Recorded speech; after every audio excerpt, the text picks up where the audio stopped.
देखिए इस क्वेश्चन में कहते हैं, सेकंड क्वेश्चन है इस एक्सरसाइज का 3.6 का, formulate the following problems as a pair of equations. यानी कि जो नीचे प्रॉब्लम्स दी हुई हैं, स्टेटमेंट सम्स दिए हुए हैं, इनको पेयर ऑफ लीनियर इक्वेशन में कन्वर्ट करना है and hence find their solution, और उसके बाद उसका आंसर भी निकालना है। तो यहां पर ये बोल रहे हैं फर्स्ट सिचुएशन के अंदर, Ritu can row downstream 20 kilometre in 2 hours. अब डाउन स्ट्रीम का क्या मतलब है? देखिए नदी जो है वो बह रही है इस तरफ को मान लीजिए, और जिस तरफ रिवर का वाटर जा रहा है उसी तरफ नाव चल रही है, बोट चल रही है, तो उसको हम कहते हैं डाउन स्ट्रीम। नाव भी इधर जा रही है, पानी भी इधर जा रहा है। तो ये कहते हैं 20 किलोमीटर रीतु चली जाती है 2 घंटे के अंदर, 2 आवर्स के अंदर। एंड अपस्ट्रीम यानी कि जिस तरफ को पानी जा रहा है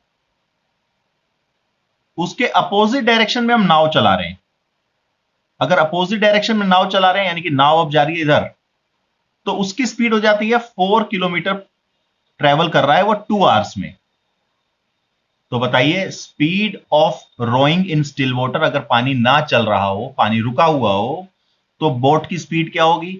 यानी कि speed of rowing in still water and speed of current. Speed of current, current का मतलब है स्ट्रीम की स्पीड, पानी की स्पीड। तो देखिए ध्यान से कैसे हम करेंगे, हम लेट करते हैं, let speed of boat in still water. हमने कहा जी अगर पानी रुका हुआ है तो उसके अंदर बोट की स्पीड है x kilometre per our, and speed of stream यानी कि जो पानी बह रहा है वो y किलोमीटर पर आवर की स्पीड से चल रहा है। अब आप एक छोटी सी बात समझिएगा, अगर पानी इस तरफ जा रहा है y की स्पीड से, अगर मैं इसमें नाव को छोड़ दूंगा तो नाव अपने आप y की स्पीड से इस तरफ चलनी शुरू हो जाएगी, क्योंकि पानी के साथ साथ बह जाएगी।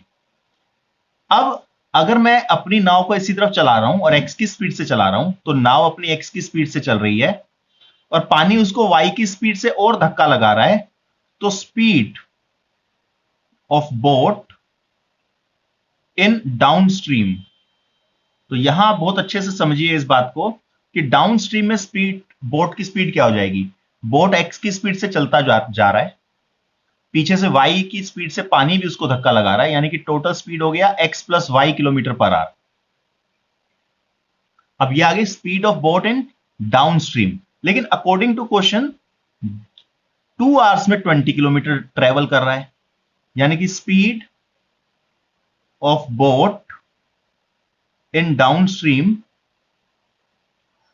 अगर मैं अकॉर्डिंग टू क्वेश्चन देखूं तो वो दिया हुआ है डिस्टेंस अपॉन टाइम फॉर्मूला होता है, डिस्टेंस अपॉन टाइम स्पीड का फॉर्मूला। डिस्टेंस है 20 kilometre in 2 hours, 20 kilometre 2 hours में ट्रेवल कर रहा है, यानी कि डाउन स्ट्रीम में उसकी जो स्पीड है बोट की वो है 10 किलोमीटर पर आवर्स। अब देखो हमने तो स्पीड ये निकाली थी, अकॉर्डिंग टू क्वेश्चन 10 दिया हुआ है, यानी आपके पास सिचुएशन आ गई x plus Y is equal to 10, first equation. अब दूसरी सिचुएशन देखते हैं, अपस्ट्रीम।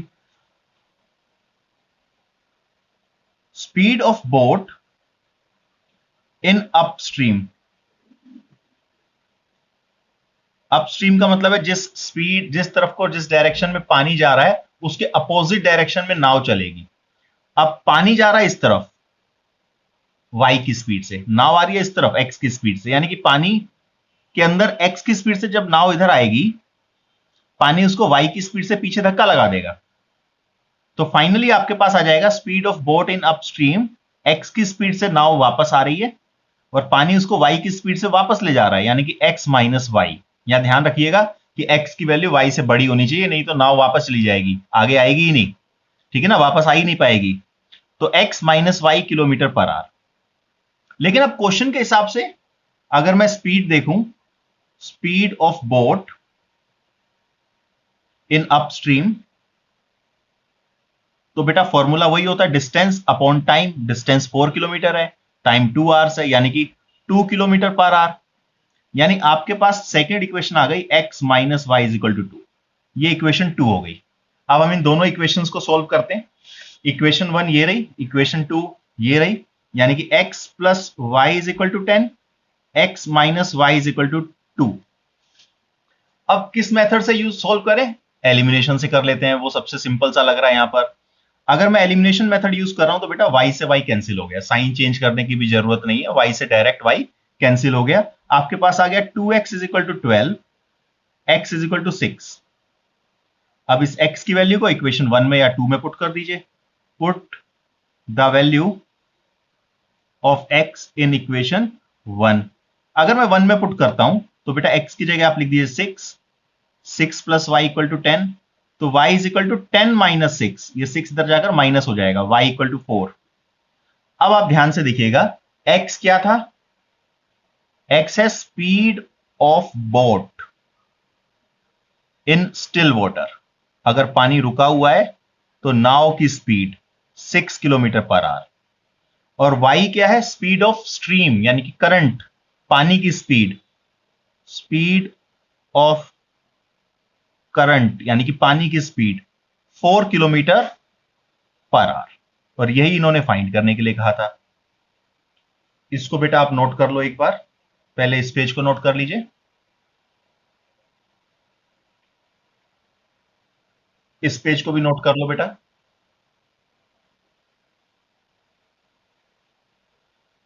इस पार्ट में बेटा ये कह रहे हैं 2 women and 5 men, 2 women and 5 men can together finish an embroidery work in 4 days, while 3 women and 6 men can finish it in 3 days. Find the time taken by one woman alone and to finish the work and also that taken by one man alone. देखिए कहते हैं 2 women और 5 man मिलकर एक embroidery work को 4 दिन में पूरा करते हैं। 3 वुमेन्स और 6 मैन होंगे तो 3 दिन में काम पूरा कर देंगे। तो बताइए एक वुमेन और एक मैन, एक वुमेन अगर अकेला उस काम को करे तो कितना दिन लगाएगी, और एक मैन अगर अकेला उस काम को करे तो कितना दिन लगेगा। अब ध्यान से समझते हैं इस क्वेश्चन को, देखिएगा आप लोग। हम ये लेट करते हैं, लेट इन x days one women finish one work. इसको लिखने का तरीका देखिएगा, इन x डेज, हमने माना कि x डेज में एक वुमेन फिनिश करती है एक काम को, तो इन y days one man finish one work. और साथ ही साथ हमने लेट कर लिया कि y डेज में वन मैन एक काम को पूरा करते हैं। तो एक दिन में कितना काम होगा, एक दिन में कितना काम हो पाएगा, तो in one day one women finish. अब देखो x डेज था तो वन वर्क था, अब वन डे होगा तो 1/x वर्क हो जाएगा, ये x यहां आ जाएगा। लेकिन हमारे पास पहला केस दिया हुआ है 2 वुमेन 4 दिन में करती हैं काम, तो इन 4 डेज वन वुमेन कितना काम करेगी। अभी मैं एक ही वुमेन ले रहा हूं लेकिन डेज 4 ले लिए, तो 4/x वर्क, क्योंकि एक वुमेन एक दिन में इतना काम करती है, तो 4 दिन में एक वुमेन कितना काम करेगी, 4/x, 4 से मल्टीप्लाई कर दिया। बट हमारे पास 4 डेज में 2 वुमेन है, तो अगर 2 वुमेन काम करें 4 दिन में तो कितना हो जाएगा, 2 भी मल्टीप्लाई हो जाएगा, यानी कि 8/x वर्क। ऐसे ही मेन के साथ है, in one day one man finish. अगर एक आदमी एक दिन काम करे, अब y डेज में एक काम पूरा हो जाता है, तो वन डे में कितना होगा, 1/y वर्क। लेकिन इन्होंने बेटा फिर से कहा है कि मेन भी 4 दिन काम कर रहे हैं, 4 डेज। तो एक आदमी अगर काम करता है 4 दिन तो वो कितना काम करता है, 4/y वर्क। लेकिन इन्होंने 5 मैन लिखे हुए हैं, तो इन 4 डेज अगर 5 मैन वर्क करें तो कितना कर देंगे, 5 इससे मल्टीप्लाई हो जाएगा 4 से, यानी कि 20/y वर्क।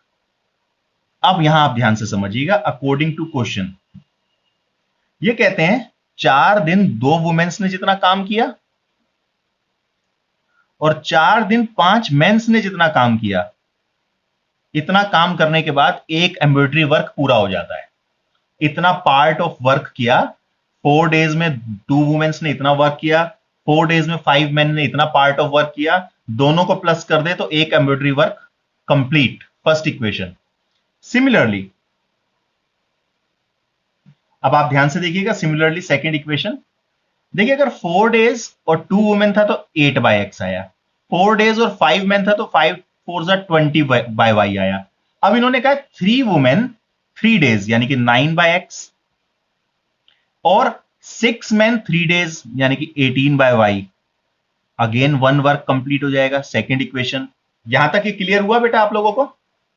बहुत अच्छा, ये ध्यान से आपको लेकिन समझना पड़ेगा, बहुत ध्यान से इसको समझना पड़ेगा। हम यहां लेट कर लेते हैं, let 1/x is equal to you and 1/y is equal to we. तो आपके पास बेटा यहां आ जाएगा 8u plus 20v is equal to 1 और नीचे आ जाएगा 9u plus 18v is equal to 1। Elimination method use कर लेते हैं। ऊपर वाली इक्वेशन को एक काम करते हैं 9 से और नीचे वाली इक्वेशन को 8 से इंटू कर देते हैं। आप चाहते तो इधर 10 से और इधर 9 से भी कर सकते थे, 20 और 18 से करते आपस में कट जाता, वो भी हो सकता था, कोई प्रॉब्लम नहीं है। 9 8 जा 72 u, 9 2 जा 180 v is equal to 9, 72 u, 18 8 जा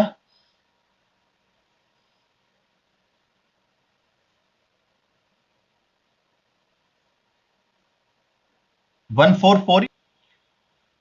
एलिमिनेशन मेथड यूज कर रहे हैं, माइनस माइनस माइनस ये कैंसिल हो गया, 180 में से 144 माइनस करेंगे तो आपके पास बेटा आ रहा है 36v इज इक्वल टू 1। तो v की वैल्यू आ गई 1/36। अब v की इस वैल्यू को इक्वेशन 1 में या 2 में पुट कर दीजिए। 2 में कर लेते हैं, 2 में ज्यादा इजी रहेगा। ये वाली 1 और 2 खैर वहां पीछे चली गई, ये 3 और 4 बोल देते हैं इसको, 4 में पुट कर लेते हैं। Put the value of v in equation 3 नहीं 4। तो आपके पास आएगा 9u प्लस 18 और v की जगह 1/36 इज इक्वल टू 1। अब देखिए आप इसमें भी पुट कर सकते थे, लेकिन 20 को अगर मल्टीप्लाई करते 1/36 से तो सोल्व नहीं हो पाता। यहां ये थोड़ी आसानी से सोल्व हो रहा है, 1/2 आ जाएगा। तो 9u इज इक्वल टू 1 और ये 1/2 इधर आकर -1/2। तो 9u is equal to 1 minus 1/2 1/2 होता है।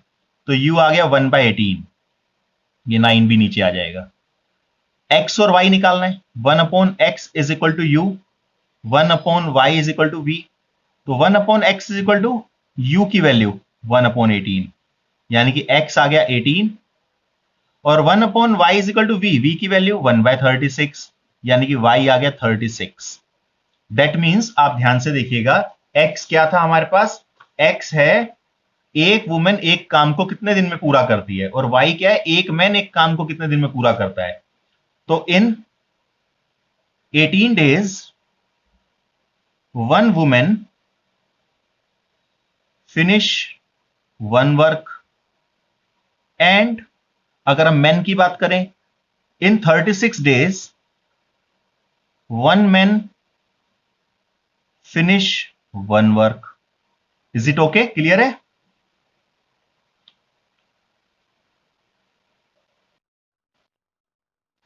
इसको नोट कर लीजिए।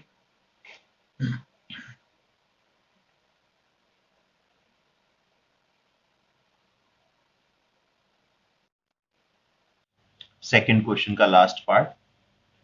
इस क्वेश्चन में बेटा ये बोल रहे हैं, Roohi travels 300 kilometre to her home partially by train and partially by bus. यानी कि रूही अपने घर के लिए जा रही है, 300 किलोमीटर उसका घर है मान लीजिए, इन्होंने दिया हुआ है। तो कुछ रास्ता वो ट्रेन से, बाकी रास्ता वो बस से ट्रेवल करती है।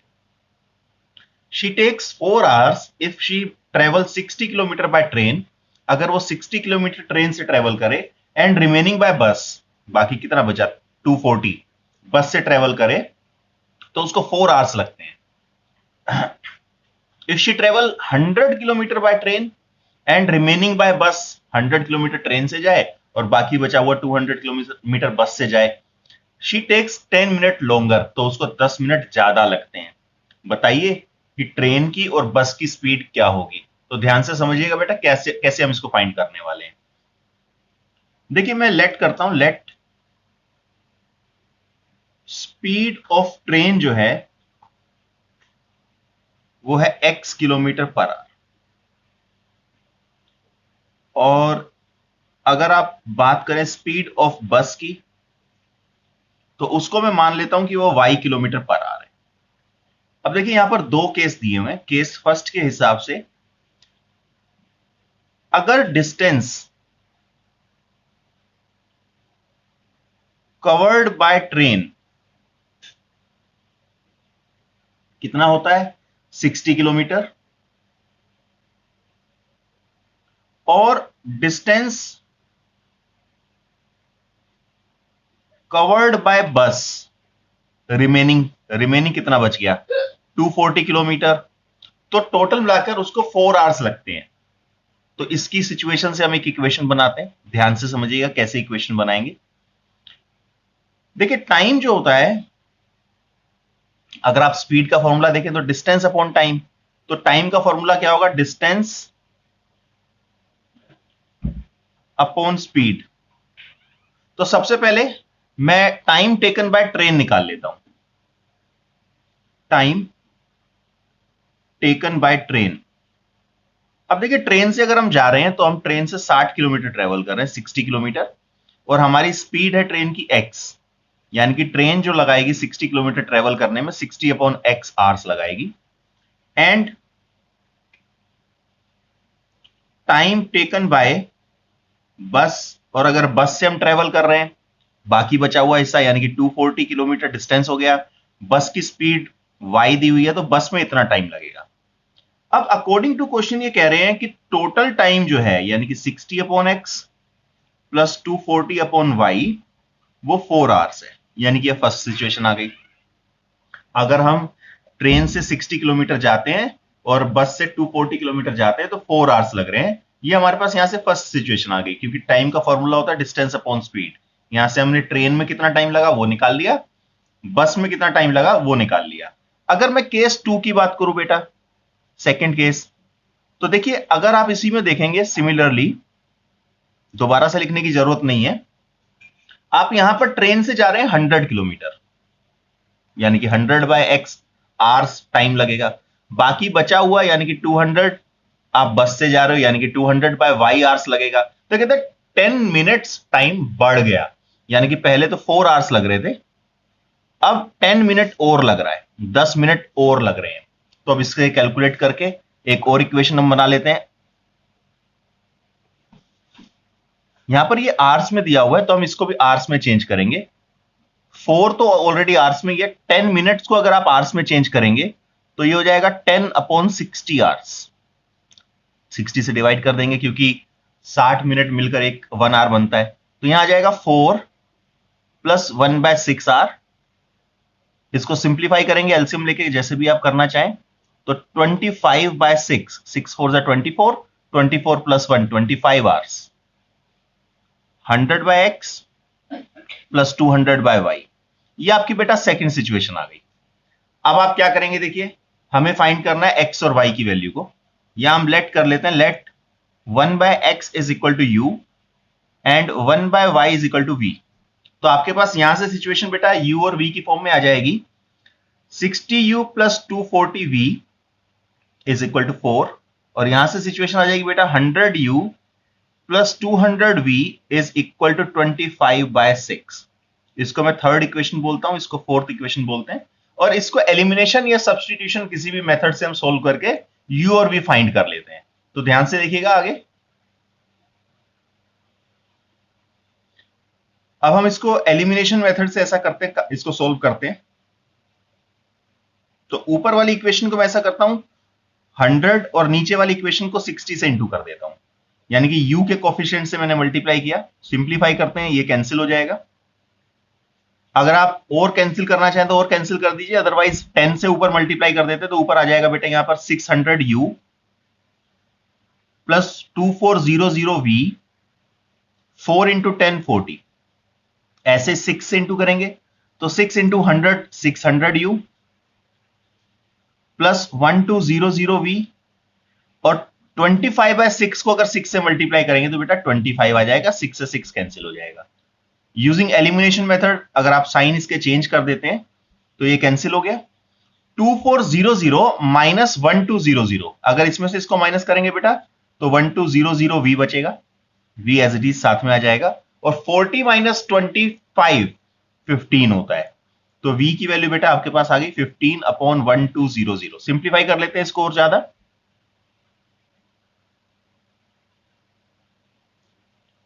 3 5 15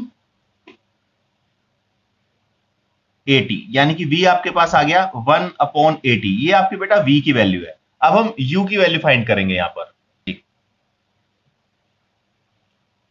आगे चलते हैं बेटा।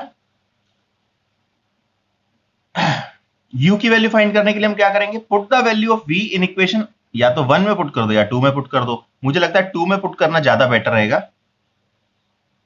Put the value of v in equation, ये वाली इक्वेशन 3 है और ये 4 इक्वेशन है। हमने पीछे यहां पर जो इक्वेशन 3 इसको नाम दिया था, ये इक्वेशन 4 है। तो इक्वेशन 3 में मैं इसकी वैल्यू को पुट कर देता हूं, तो आपके पास बेटा क्या आ जाएगा, 60u प्लस 240v, v की जगह 1/80 इज इक्वल टू 4। सॉल्व करते हैं,